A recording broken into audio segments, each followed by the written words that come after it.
Hello, আসসালামু আলাইকুম। চাঁদাবাজি সম্পর্কে শহীদ আল্লামা দেলোয়ার হোসেন সাঈদীর কিছু বক্তব্য। যারা চাঁদাবাজি করো, মস্তানি করো, আমি বুঝি না তারা কি জাতের লোক। গায়ের রক্তটা কিসের? মানুষের রক্ত না পশুর রক্ত? চাঁদাবাজি করতে যাও একটা মানুষ বহু টাকা বহু কষ্ট করে জমি জমা বিক্রি করে ব্যবসা করতেছে, সেখানে যাইয়া আমাদেরকে 2 লক্ষ টাকা দিতে হবে। চাঁদাবাজ এবং মাস্তান যারা চাঁদাবাজি করতে যাও, মানুষের কাছে খয়রাত চাও, ও ভিক্ষা করে খাওয়া অনেক ভালো। মসজিদের সামনে এখন থাল নিয়ে বসে থেকো, যা আল্লাহর রাস্তায় খয়রাত দাও।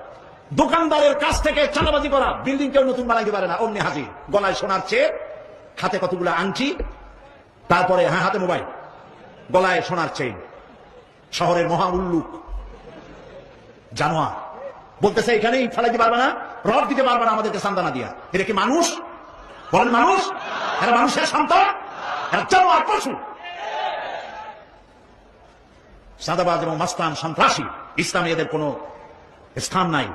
এদেশে যদি কোরআনের রাজ কায়েম হয়, সন্ত্রাসীদের মাথা কামাইয়া ঘোল ঢেলে দেওয়া হবে, যাতে মাথা ঠান্ডা থাকে। এই জন্য মাথা ঠান্ডা করিয়া বসে থাকবে। আর সকলের চাকরি দেওয়া হবে, কাজ করো আর খাও, চাঁদাবাজি করো না।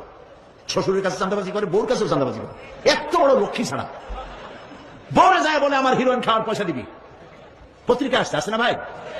কত বড় শয়তান, বউর কাছে চাঁদা চায়। আল্লাহ এইসব চাঁদাবাজ, মাস্তান, অপহরণকারী আর সন্ত্রাসী জানোয়ারদের হাত থেকে আল্লাহ এই দেশকে রক্ষা করুন। বলেন আমি, চিল্লায় বলেন আমি।